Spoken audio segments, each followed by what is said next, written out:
What is good, everyone? Welcome to KGW Sports Extra. My name is Orlando, alongside the one and only Art Edwards, here to chop it up. That's right. Little sports local edition. Yeah. And I want to start with the Oregon Ducks. So they move up a notch in the AP poll. Yes. And that follows a win over Washington State, 38-24 at Autzen Stadium.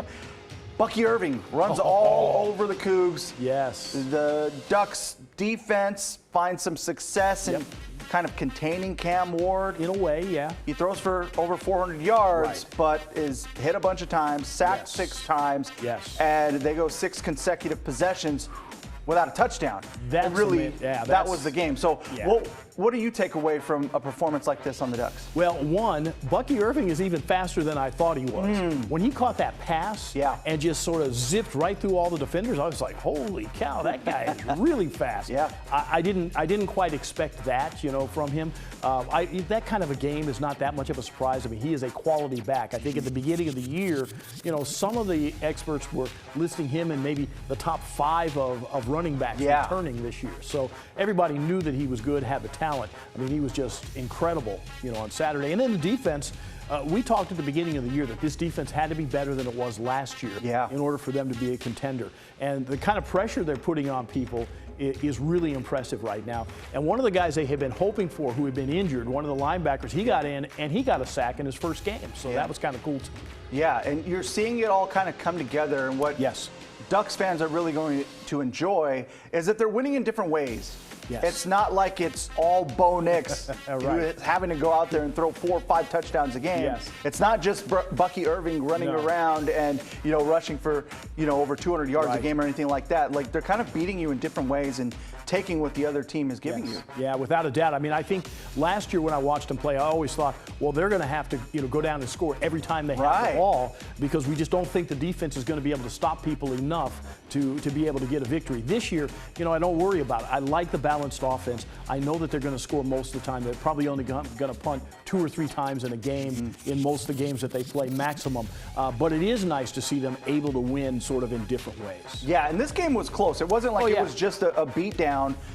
When you look at the score, and even when you watch the second half, things got out of control and the Ducks rolled to victory. But this team made some adjustments between the first half and the second half, and they were noticeable, and it really turned this game around. And when you make a couple of stops in a row and then you capitalize with touchdowns, it turns a close game into a blowout. Well, it does, and it changes what the other team has to do offensively and even defensively. You know what? They probably have to take more chances on the defensive side of the ball as well. So it really changes things when you're able to adjust and kind of stop them. I mean, all those times without any touchdowns from Washington State, that's amazing.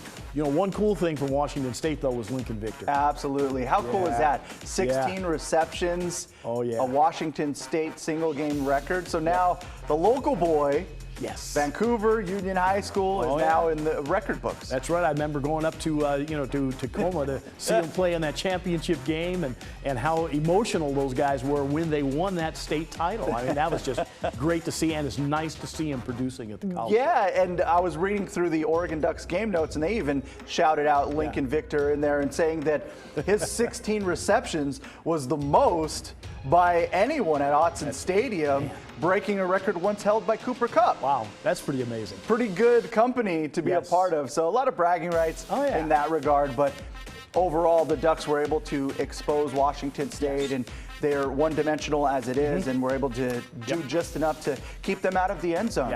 And so now this sets up a big-time matchup. Now every game just gets a little bit bigger and bigger than the next one. The Ducks being 6-1, now facing a Utah Ute squad that is coming off of a dramatic win at USC. Utah has been a difficult team for Oregon to play for a while. I mean, a couple of times in a row, they got pounded by Utah. They got Utah last year. It was a tight game, but I think they were able to come away with the win. And the news that we hear out of Utah this time around, is that Cam Rising's been shut down for the season, and their star tight end shut down for the season. So that kind of changes the dynamic, I think, in this game a little bit. I'm just totally impressed with what Utah has been able to do this year without their star quarterback. Coach Whittingham just has this team locked in, and it goes to show you the type of program that he has built, the experience, the stellar defense that this team plays. they're still in the mix. Oh, absolutely. They're still a team to be feared. One of the interesting things is a guy who was playing like free safety is now playing running back. And a week ago, he ran for over 150, and yesterday, he caught like a 50-yard touchdown pass. So they're just plugging in guys wherever they need them, and they're producing. Yeah, and if the Ducks get caught slipping. Oh, yeah, you got to be ready for this one, and it's not going to be an easy game on the road. I'm looking forward to it. Another big one in the Conference of Champions as we head down the stretch here, and we determine who the contenders are and who the pretenders are as well. And speaking of contenders, how about those Oregon State Beavers? So they're enter the bye week. They move up a spot in the AP poll. Now 11th, their highest in over a decade since 2012. And now they got to go to the desert. And what is always tricky, especially Pac-12 after dark, this is going to be a late game on Saturday night as they take on Arizona, a team that you mentioned on air. Pretty good team. Yeah, you know, it really is. I mean, crazy stuff happens late at night in the Pac-12. I just hope there's not a full moon. Because if there's a full moon, you'll be tracking, right? We don't know what's going to happen if there's a full moon. But, you know, the Arizona team is, after we joke about the fact that it gets crazy, you know, on these after dark games, they've got a quality team. Their record isn't great at 4-3, but they still played people close. I mean, even though, like the Washington game, they still only lost by a touchdown. A touchdown. And people, Washington controlled the game. Well, if you only lose to UW by a touchdown, you've done something right. Yeah, all three of their losses by a touchdown or less, two of them were in overtime. Really impressive team, and the way as well that they've been able to bounce back with a second string quarterback. DeLaura goes down and they just insert and continue to play. That defense is locked in and they're playing respectable as well. They are. You know, it's not going to be an easy game, and you know for sure that Oregon State understands that and they know what they're going to be up against. But it's going to be it's quite a matchup. I'm looking forward to it. Yeah, and the other thing that I kind of raised my eyebrow at was the fact that odds makers in Vegas have the Beavs favored as just 3.5 points. That tells you this could be a close game, and both teams are coming off of a bye. So they've both had that extra time to prepare for this one game. That's right. They know nighttime in the desert could be really strange. And you and I were talking about this, and just I hate looking ahead too much. But Oregon State's schedule is relatively favorable in comparison to the other teams that are still in the hunt for the Pac-12 title. They've got 3 very winnable games that could set them up nicely for their final stretch. And obviously Arizona, Colorado, Stanford. Well, it does set up nicely for them, you know, especially if they're able to get past Arizona. Then it's, you know, it does set up nicely for them. Man, that Oregon State game, that could be for everything in the conference. Every week, it's just adding a little more juice to that final rivalry game as being members of the Pac-12 conference. But even if we go back 1 week, let's say the Beavs are able to roll through those 3 games, and they're now 9-1, and they've got Washington coming to Reser Stadium, where they're likely going to be either favorites or this game's going to be really close. If that happens, like the Beavs could be in the driver's seat for the Pac-12. And we'll probably hear the fans in Corvallis all the way here in Portland because it's going to be wild in there. So I mean, I'm getting excited about just the conference as a whole because we have a couple of rivalry games at the end of the year that could mean more than just bragging rights. Like there could be, you know, serious implications there with a Pac-12 championship and beyond. But all one loss now. The only team that's undefeated in this conference is Washington in the conference standings. I don't see them staying that way. They looked vulnerable, didn't they? They did, and they still have Oregon State, and I think they still have Utah, you know, on their schedule. So I think that there's probably a loss in there for them as well. It's going to be pretty spicy down the stretch. But we'll talk more college football in the weeks ahead. But now we got to talk ball. We do. The NBA season is here. The Portland Trail Blazers will open the year on the road at the Clippers on Wednesday. And man, this is the start of a new era of Trailblazers basketball. This roster totally different than what we saw just a year ago. And that team that could only win 33 games and tanked, and they ended up drafting Scoot Henderson. So here we are now with this new look Trailblazers team. The average age around like 24 years old. One of the youngest rosters in the entire NBA. And when you think about it, Art, Young players typically don't defend well. Young players typically make a lot of mistakes as they learn the game, and young teams typically don't win a lot of games. They don't. What are you thinking about this year's team? They're not going to win a lot of games. I think it's going to be a challenge for them to win, to win a lot of games. But I think they are going to be fun. I think that they're so athletic, they're so young, they're so fast that I think that they're going to be some really fun things on the offensive end. Clearly, I think they're going to really struggle on the defensive end, and we'll see how that goes. I mean, if they can win.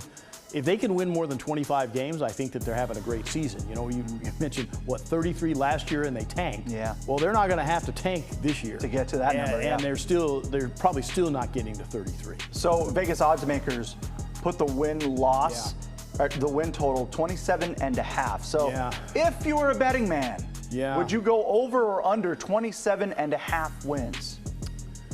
Because that number is pretty low. That number is pretty low. I'll go over. Okay. I mean, I think realistically, because you have to bet it that way, I'll say I would go over. I think they win between 25 and 30 games. Okay. I think it's somewhere in there. But I'll go the over for betting purposes. Okay, cool. If we were. We're not. If but we're not. If but we yes, were. If we were. I would take the under for the same reasons, in that they're going to be in that range of 25 to 30 wins. Yep. And it's going to depend on a few factors and what this team looks like in the second half of the year. And are they going to care about winning when they get down to the end? They're probably going to care more about losing again. Yeah, I think they will. It'll look a lot different than it has in the last couple of years, because they won't be actively tanking, as we have kind of seen in the last couple of years. But I don't think they're going to be sad about it if they end up in the lottery again. Right. That sets up better for them than anything else. And there are a couple of young guys. I mean, a couple of years, of this might be okay. I think Cooper Flagg is the hot high school player right now who has reclassified, and I think that in 25 he might be. And they might be ready to go back to the well again. Right, go back to the well one more time. I do agree with you from the looking beyond, what this year is going to be like, and even what next year will look like. Yes. This is kind of a 3-year process before this team starts to do something in terms of wins and playoffs and all of that stuff. What are you looking for in this team this year? What are some expectations that maybe aren't wins, losses? Well, I think if we see the players show a lot of maturity, understand that it is going to be a challenge for them, that it is going to be difficult for them. If we see them really working hard on defense, I mean, they have the makings of possibly a good defensive team. It's like Matisse Thyvold, he just starts laughing and he just gets giddy every time he thinks about it, because they've got big guys they can funnel players to. So I think if we see them making progress, opposed to what they did last year on defense, if we see them making progress, I think that's a good thing. They don't have to be a top 10 defensive team. They just need to be a better defensive team than they were last year. Yeah, and I think you'll see those little wins along the way in terms of improvement and development, especially with the young guys, where you say, night one, oh, why did Scoot do that? I want to see him do something different. And then maybe by game 50, you're starting to see those improvements along the way. I'm excited to see some of these guys take that next step. Anthony Simons is a guy that I'm really curious to see play out, because he's going to be asked to do a whole lot more. Number one, obviously he's got to be a leader, being one of the most tenured players on this roster and one of the vets on the team. But he's got to go get buckets. His job is going to be create and score. And I'm curious how high that points per game average could get. He could potentially be a top 10 in the league scorer. They're going to need him to score like that. And I mean, the way the guy can shoot, that might be the case. And he's crafty when he gets a little bit closer to the basket. He's got a little bit of C.J. McCollum in him, in that sense, where he can do some really kind of interesting things when he gets close to the basket. Maybe a little more explosive than C.J., but kind of does some cool things when he's near the basket. I really like that he said, I want to remove bad defense from my name. And take some pride in defense and really have that chip on his shoulder, not just offensively, but defensively as well. A lot of people when they talk about defense, what they talk about is that it's effort. That it's how hard do you want to work on it. I mean, clearly, if you're not really very quick laterally, you're going to have a hard time playing defense. but you still have to really want to play. And you know, let's face it, you're making your money most of the time because you can fill the hoop up. Yeah. You know, you can shoot, you can score, and that's really and that's got to be the more fun thing for most players. I mean, you know, if I was playing basketball, I'd want to score all the time too. For sure. And you touched on it. I mean, it's true. It's like, yes, it involves effort, and you've got to have the gifts to be able to play at that high level, but it also comes with experience. You're seeing a lot of sets, a lot of different things are getting thrown at you that you've never experienced before, and teams are going to attack your weaknesses in a way that these young guys have not felt. And that's part of the growing pains, and that's why so many young players are not good defenders. Yeah, it's kind of strange, you know, when you look at it and you think about it, you realize that it's not always just about, okay, I got to stay in front of the guy I'm playing against, but there's a lot more involved. You know, you need to be in the right place as often as you possibly can. Help side, like there's so much more involved with that. And I'm wondering, you've got me thinking, because one of the keys defensively now will be DeAndre Ayton, and what you're excited to see out of his game. Well, you know what, I'm excited to see him be a rim protector. You know, the guy is athletic, so running, we saw a little bit of that in the preseason. I was there for the New Zealand game, and he just flew down the court, and Scoot found him, and he dunked the ball. I was like, wow, okay, that's what we want to see when we have him. But I think, you know, primarily some rebounding, some protecting the rim, and being able to, he'll be a different kind of scorer than Nurk, because he's got a little bit more of a mid-range game where he can face up to the basket, but he also will probably go a little stronger to the hoop. For sure. He's definitely statistically a much better finisher at the rim.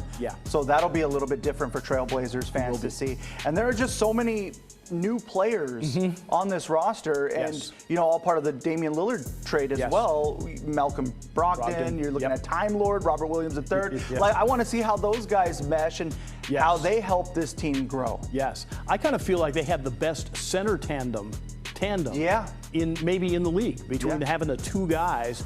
You know, as long as both of them are healthy and able to be out there a lot, that's a great tandem to have. You know, to be able to bring in Robert Williams to play behind DeAndre Ayton. He isn't the scorer, he isn't an offensive threat like that. Well, man, the guy can play some defense, and all you have to do is throw the ball up in the air, and he's getting it. Yeah, and he's been a fan favorite for Celtics fans and NBA fans as well. So to have a guy like that, I think Trailblazers fans are really going to enjoy his game. Oh, I think so. All right, so the Blazers open the season on Wednesday against the Clippers, and then they're home at the Moda Center for their home opener on Friday night against the Orlando Magic. You know, we'll have you covered with all of those games here on KGW. Thank you so much for rocking with us. Take care, everyone.